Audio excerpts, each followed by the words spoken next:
Assalamualaikum warahmatullahi wabarakatuh. Selamat pagi. Hari ini kita akan seperti biasa belajar metodologi penelitian. Pada kesempatan ini kita akan membahas tentang berpikir ilmiah. Oke ya. Jadi sebelum kita masuk ke berpikir ilmiah, kita harus tahu dulu bagaimana kerja berpikir kita gitu ya. Jadi ada berpikir nalar antara manusia dan binatang. Jadi itu yang ada membedakan manusia dengan binatang. Setiap makhluk hidup di dunia ini, manusia dan binatang memiliki otak. Karena memiliki otak, maka manusia dan binatang mampu berpikir. Jadi jangan kita anggap hewan tidak berpikir ya, tidak memiliki otak. Dia memiliki otak dan berpikir. Karena mampu berpikir, maka manusia dan binatang mampu menghasilkan pengetahuan, di mana pengetahuan ini digunakan untuk memperbaiki kualitas hidupnya. Nah, masalahnya, mengapa manusia lebih maju pemikirannya dibanding dengan binatang, gitu ya, walaupun sama-sama punya otak katanya. Ada sebuah cerita yang mengatakan bahwa seandainya binatang memiliki kemampuan menalar, maka harimau Jawa yang sekarang ini harusnya dilestarikan supaya jangan punah, melainkan manusia Jawa. Jadi bedanya manusia dengan hewan adalah manusia memiliki kemampuan untuk bernalar, tapi hewan tidak. Gitu ya. Pada dasarnya binatang juga memiliki pengetahuan. Namun, pengetahuannya itu dihasilkan dari proses berpikir tanpa penalaran. Sehingga manfaat pengetahuannya terbatas hanya untuk kelangsungan hidupnya saja. Gitu. Jadi, pengetahuannya hewan itu ya hanya untuk hidupnya, misalnya kalau datang binatang buas misalnya, dia harus lari, hanya sampai di situ aja. Misal nih, sebut contoh, seekor kera tahu mana jambu yang enak, seekor anak tikus tahu mana kucing yang ganas. Jadi kalau misalnya nih ada buah durian itu bolong dimakan binatang, maka durian itu manis. Kenapa? Karena binatang itu tahu mana durian yang enak dan yang tidak. Itu yang membuktikan bahwa binatang itu memiliki otak, tapi hanya memiliki otak untuk kelangsungan hidupnya. Kemampuan menalar yang dimiliki manusia menyebabkan manusia mampu mengembangkan pengetahuan jauh lebih maju daripada binatang.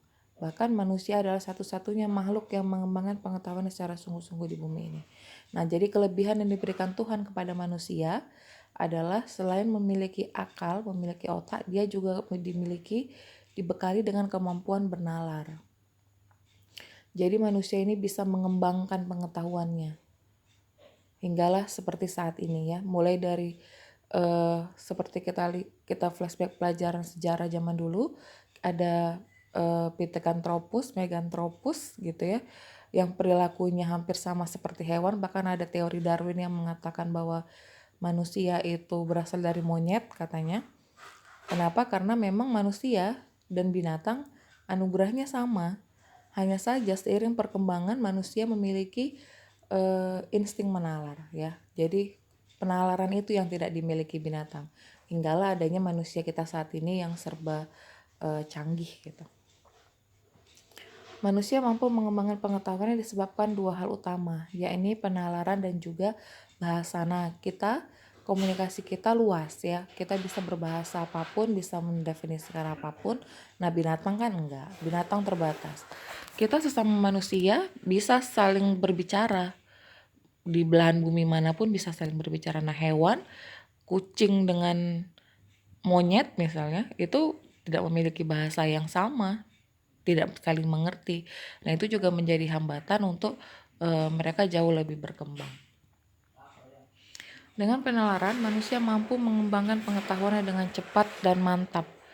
Berpikir nalar adalah kemampuan berpikir menurut suatu alur kerangka berpikir tertentu. Binatang mampu berpikir tetapi tidak mampu berpikir nalar. Insting binatang jauh lebih peka. Nah, binatang dengan manusia, kelebihannya binatang menggunakan insting. Insting mereka jauh lebih tajam dibanding insting manusia. Jadi manusia itu tidak bisa bekerja dengan insting. Manusia itu bekerja dengan akal dan penalaran. Sedangkan hewan bekerja dengan akalnya dan instingnya. Jadi itu beda dengan manusia dan hewan.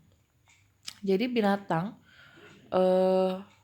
sebenarnya jauh lebih peka. Misalnya ketika gunung mau meletus, itu binatang itu biasanya pada turun. Kenapa? Karena hawa panas barangkali dari gunung tersebut gitu ya. Dan insting mereka jauh lebih tinggi. Seperti kata tetua-tetua dulu, misalnya ketika hujan, kalau burung-burung sudah mulai keluar, maka hujan itu biasanya sudah akan reda. Nah, itu insting dari binatang. Tapi mereka tidak bisa memikirkan kenapa bisa hujan itu bisa berhenti, kenapa bisa terjadi hujan, gitu ya. Bahkan manusia bisa membuat hujan ya, bisa membuat hujan dengan penyemaian awan gitu ya. Itu didapat dari mana? Dari proses berpikir, dari penalaran manusia. Dengan bahasa, manusia mampu mengkomunikasikan informasi dan jalan pikiran yang melatar belakangi informasi tersebut. Nah, jadi misalnya dalam sebuah karangan ilmiah, ketika seseorang menemukan sebuah teori baru, maka dia bisa mengkomunikasikannya dengan bahasa sehingga dapat dipahami oleh orang-orang lain. Misal, dalam kasus saat ini, pandemi kita saat ini, yang ketika vaksin sudah ditemukan, maka para ilmuwan yang menemukan vaksin akan mengkomunikasikannya. Jadi seluruh dunia bisa mengetahui dan memahami apa yang dikemukakannya tersebut. Gitu. Nah, tapi binatang tidak. Binatang hanya bisa mengkomunikasikan dengan sesamanya, tidak bisa dengan spesies yang lain gitu ya. Nah, hakikat penalaran, pada dasarnya penalaran itu merupakan suatu proses berpikir dalam menarik suatu kesimpulan berupa pengetahuan. Penalaran menghasilkan pengetahuan yang mengkaitkan dengan kegiatan berpikir dan bukan dengan perasaan. Jadi, manusia harus menggunakan akal dan pikirannya tanpa melibatkan si perasaan. Nah, biasanya perempuan mungkin dalam penalaran kurang bagus ya, karena kadang-kadang bagi wanita itu ada unsur perasaan yang melibatkan proses berpikirnya. Jadi ketika mengambil keputusan atau mengambil sebuah tindakan itu menggunakan perasaan. Terkadang, tidak semua. Tapi ketika kita harus melakukan sebuah proses berpikir, ketika kita harus melakukan sebuah proses penalaran, maka yang harus kita libatkan adalah pengetahuan kita dengan cara menggunakan akal dan pikiran kita. Jadi benar-benar dianalisis secara ilmiah, bukan dianalisis dengan insting atau perasaan gitu ya. Pakai pikiran ilmiah. Jadi ketika kalian menemukan suatu masalah, nanti ketika akan menulis sebuah penelitian, maka penelitian itu benar-benar harus bisa difikirkan dan bisa dikaji secara ilmu pengetahuan. Nah, ciri-ciri penalaran ada, yang pertama ada logika, ada analisis, dan penarikan kesimpulan. Jadi kita mulai dengan logika.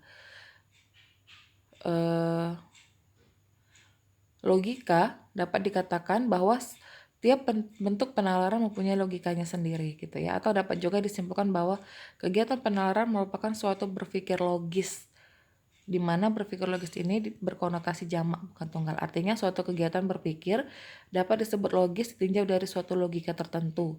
Mungkin tidak logis bila ditinjau dari sudut logika lain. Hal ini sering menimbulkan gejala yang disebut sebagai kekacauan penalaran disebabkan oleh tidak konsistennya kita dalam menggunakan pola berpikir tertentu. Jadi logika itu secara sederhana dapat diartikan dengan masuk akal ya. Pada zaman dulu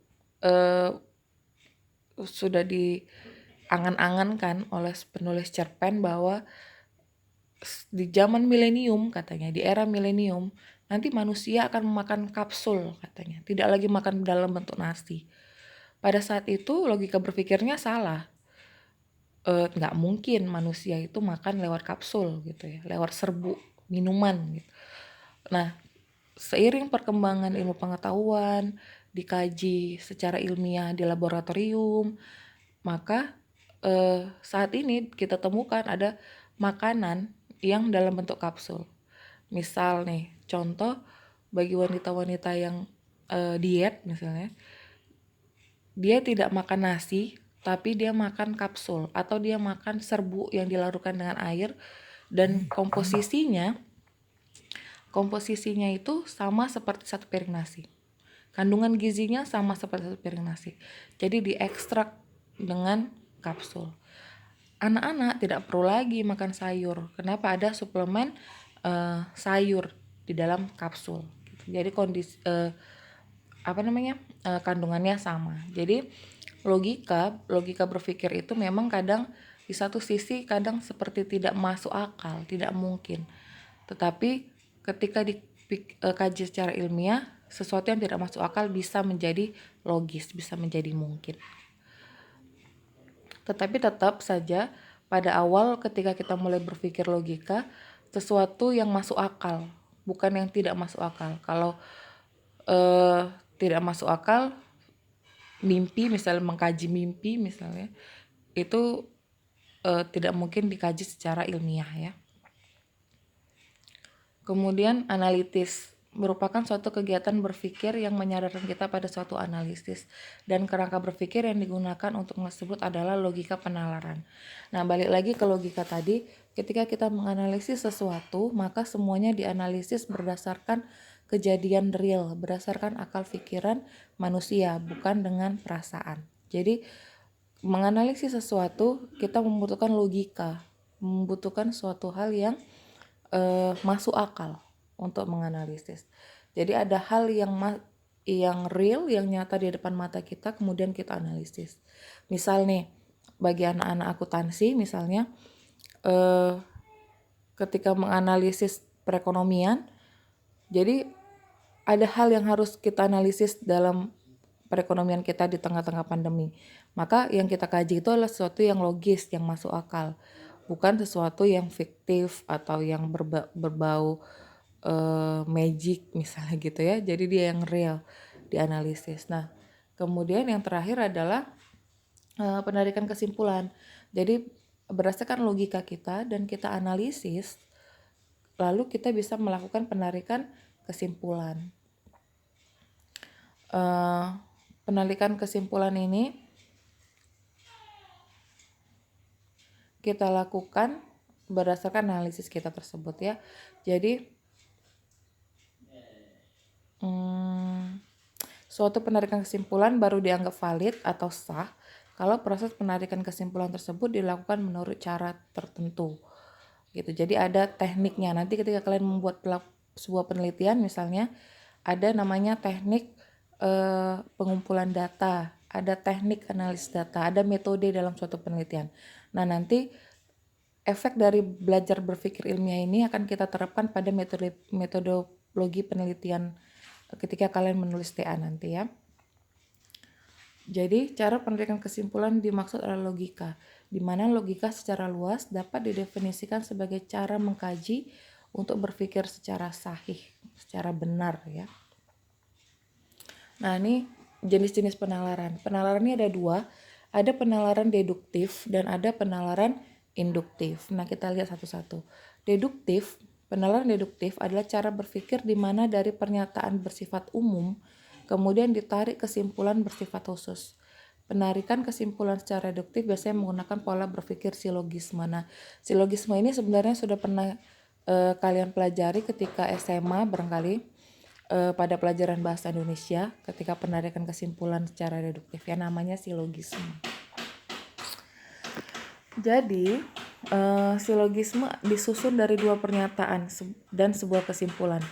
Pernyataan yang mendukung silogisme disebut premis, kemudian dapat dibedakan sebagai premis mayor dan premis minor, atau kadang-kadang disebut dengan premis umum dan premis khusus, kemudian kesimpulan. Jadi misalnya sebagai contoh, premis mayor atau premis umumnya, semua mahasiswa Pulmed wajib memakai jas alma mater. premis minornya atau premis umum khususnya, Budi Santoso merupakan mahasiswa aktif Pulmed. Maka kesimpulannya, Budi wajib memakai jas alma mater. Kenapa? Karena Budi adalah mahasiswa Pulmed gitu. Jadi dalam silogisme ini kita melihat sesuatu yang lebih umum, kemudian ada yang khusus. Nah, kita tarik kesimpulan dari yang umum dan khusus tersebut. Itu namanya pola berpikir deduktif atau silogisme. Kemudian ada berpikir induktif. Nah, ini kebalikan dari deduktif. Kalau induktif itu dari khusus, kemudian kita menarik sesuatu kesimpulan itu berdasarkan dari hal-hal yang khusus, kemudian kita cari umumnya. Berbeda dengan deduktif. Kalau deduktif umum khusus, kalau induktif khusus umum. Nah, berapa jenisnya itu misalnya generalisasi, analogi, sebab akibat sebab gitu ya. Nah, saya ambil contoh aja si generalisasi. Besi bila dipanaskan meleleh, aluminium bila dipanaskan meleleh, tembaga bila dipanaskan meleleh, emas bila dipanaskan meleleh. Nah, dari contoh-contoh tersebut maka bisa kita ambil kesimpulan bahwa setiap logam bila dipanaskan akan meleleh. Itu generalisasi. Nah, contoh sehari-hari saja yang lebih gampang nih, misalnya kalian punya pacar, terus pacaran dengan si A, kalian disakiti. Pacaran dengan si B, disakitin lagi. Pacaran dengan si C, disakitin lagi. Nah, maka muncullah pikiran generalisasi kita bahwa ini lelaki semua sama aja, atau ini perempuan semua matre gitu, berdasarkan kejadian-kejadian khusus yang kita alami. Nah, itu bagian dari pola berpikir induktif. Nah, oke. Sampai di sini dulu pembahasan kita tentang berpikir ilmiah. Nah, saya harap mulai dari saat ini, setelah kalian membaca slide ini, maka kalian mulai berpikir secara logis, menganalisis secara logis, dan mengambil kesimpulan secara logis gitu ya. Dan saat ini juga sudah mulai bisa berpikir mengenai apa yang akan kita bahas, apa yang akan kita kaji untuk penulisan TA kalian. Oke, sampai di sini. Semoga bermanfaat dan